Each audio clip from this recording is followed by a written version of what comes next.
नमस्कार। जरा सोचिए एक ऐसे गीत के बारे में जिसमें इतनी ताकत हो कि वो एक पूरे देश को, उसकी आत्मा को जगा दे। एक ऐसा गीत जो सिर्फ शब्द नहीं बल्कि खुद आज़ादी की आवाज़ बन गया। आज हम उसी अमर रचना वंदे मातरम के 150 साल के शानदार सफर को समझने वाले हैं।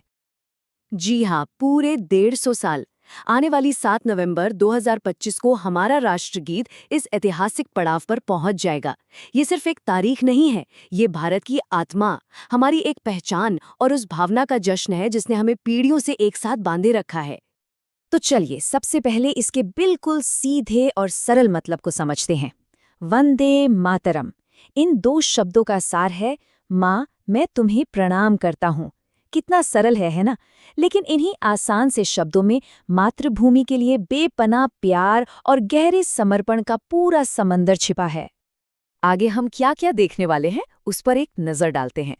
हम देखेंगे कि कैसे एक गीत एक पूरा आंदोलन बन गया। इसकी कविता से क्रांति तक की यात्रा कैसी रही, ये अंग्रेजों के खिलाफ प्रतिरोध का राष्ट्रगान कैसे बना और इसकी गूंज विदेशों तक कैसे पहुंची, और आखिर में इसे राष्ट्रगीत का सम्मान कैसे मिला और इसके 150 साल के जश्न की क्या तैयारियां हैं। तो शुरू करते हैं पहले भाग से, एक गीत एक आंदोलन। सवाल यह है कि यह कहानी शुरू कैसे हुई, कैसे एक कविता राष्ट्रीय चेतना की ज्वाला बन गई। दूसरा भाग, कविता से क्रांति तक। चलिए अब थोड़ा और पीछे चलते हैं इसकी साहित्यिक जड़ों में, जहां से इस असाधारण यात्रा के बीज बोए गए थे। इसका सफर देखिए कितना कमाल का रहा है। 1875 में ये बंग दर्शन मैगजीन में बस एक कविता की तरह छपा। 7 साल बाद 1882 में बंकिम चंद्र चट्टोपाध्याय ने इसे अपने मशहूर नॉवेल आनंद मठ का हिस्सा बना लिया। फिर आया साल 1896, जब खुद रविंद्रनाथ टैगोर ने इसे पहली बार कांग्रेस के अधिवेशन में गाया। और 1905 आते आते ये सिर्फ एक गीत नहीं रहा, बल्कि स्वदेशी आंदोलन का सबसे ताकतवर राजनीतिक नारा बन चुका था। आनंद मठ नॉवल के बारे में जानना यहाँ बहुत जरूरी है। ये नॉवल संतान कहे जाने वाले सन्यासियों के एक ग्रुप की कहानी थी। ये वो लोग थे जो अपनी मातृभूमि को एक देवी मानकर पूजते थे। उस जमाने में ये एक बहुत ही क्रांतिकारी सोच थी, और वंदे मातरम उन्हीं संतानों का गीत था जो उनके लिए राष्ट्रभक्ति के धर्म का प्रतीक बन गया था। बंकिम चंद्र ने अपनी इस रचना में मातृभूमि के 3 बहुत ही शक्तिशाली रूप दिखाए। पहला, माँ जैसी वो थी, यानी महान और गौरवशाली। दूसरा, माँ जैसी वो आज है, यानी दुखी और धूल में पड़ी हुई। और तीसरा, माँ जैसी वो होगी, यानी भविष्य में अपने पुराने गौरव को फिर से हासिल करेगी। अतीत का गर्व, वर्तमान का दर्द और भविष्य की उम्मीद, बस यही कल्पना राष्ट्रवादियों के दिलों में आग लगाने के लिए काफी थी। अब आते हैं तीसरे हिस्से पर, प्रतिरोध का राष्ट्रगान। चलिए देखते हैं कि कैसे ये गीत किताबों से निकलकर सड़कों पर आया और ब्रिटिश राज के खिलाफ एक हथियार बन गया। वंदे मातरम का बढ़ता असर ब्रिटिश सरकार के लिए एक बड़ा खतरा बन गया था। वो इतने घबरा गए कि इसे दबाने के लिए उन्होंने हर कोशिश की। स्कूलों और कॉलेजों में इसे गाने या इसका नारा लगाने पर पाबंदी लगा दी गई। संस्थानों को धमकी दी गई कि उनकी मान्यता रद्द कर दी जाएगी। छात्रों को डराया गया कि उन्हें सरकारी नौकरियों से बाहर कर दिया जाएगा। सोचिए, रंगपुर में तो 200 छात्रों पर सिर्फ ये नारा लगाने के लिए 5-5 रुपए का जुर्माना लगाया गया था, और उस जमाने में ये एक बहुत बड़ी रकम हुआ करती थी। लेकिन दमन जितना बढ़ता गया, ये आवाज उतनी ही बुलंद होती गई। 1906 में 12 साल की सड़कों पर जो हुआ वो इतिहास बन गया। 10,000 से ज्यादा प्रदर्शनकारी, जिनमें हिंदू और मुसलमान कंधे से कंधा मिलाकर चल रहे थे, उन्होंने वंदे मातरम के झंडे लेकर मार्च किया। ये उस पाबंदी को एक खुली चुनौती थी, लोगों की एकता का एक जबरदस्त प्रदर्शन। अब वंदे मातरम सिर्फ एक नारा नहीं था, ये आंदोलन का एक ब्रांड बन चुका था।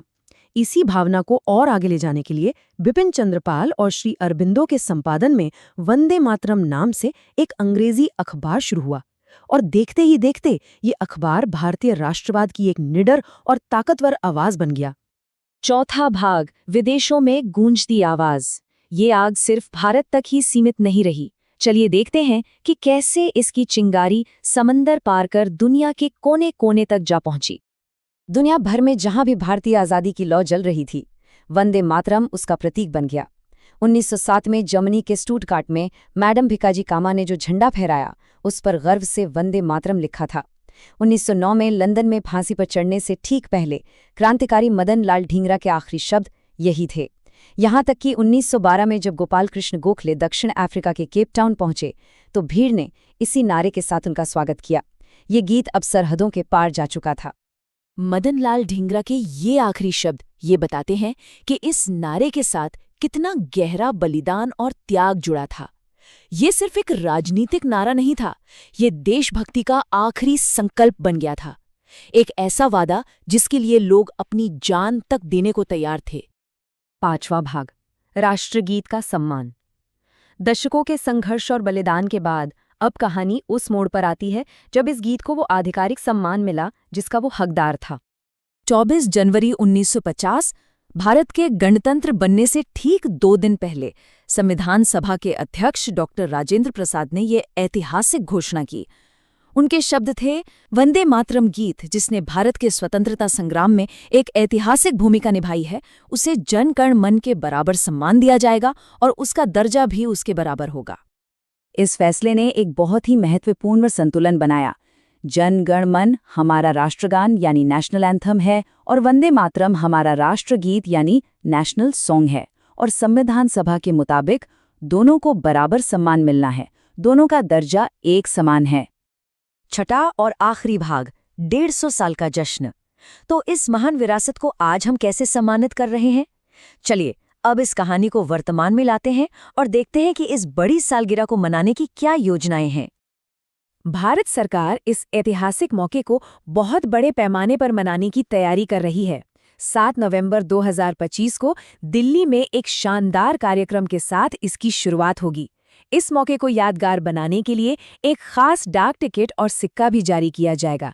आकाशवाणी और दूरदर्शन पर साल भर स्पेशल प्रोग्राम चलेंगे ताकि इसकी कहानी हर घर तक पहुंचे। ये जश्न सिर्फ भारत में नहीं बल्कि दुनिया भर में भारतीय दूतावासों में भी मनाया जाएगा। और तो और धरती माँ को सम्मान देने के लिए वंदे मातरम धरती माँ को सलाम नाम से पूरे देश में पेड़ लगाने का अभियान भी चलाया जाएगा। अगर एक लाइन में कहें तो इन सभी समारोहों का मकसद एक ही है, भारत के गौरवशाली अतीत को उसके एकजुट और सांस्कृतिक रूप से समृद्ध भविष्य की उम्मीदों से जोड़ना। यह हमें याद दिलाना है कि जिस भावना ने हमें आज़ादी दिलाई वही भावना हमें आगे भी लेकर जाएगी। तो आखिर में ये सवाल हम सबके लिए है, अपनी रचना के 150 साल बाद आज के भारत के लिए वंदे मातरम का क्या संदेश है?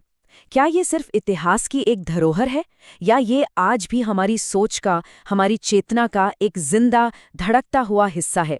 इस पर जरूर सोचिएगा। नमस्कार।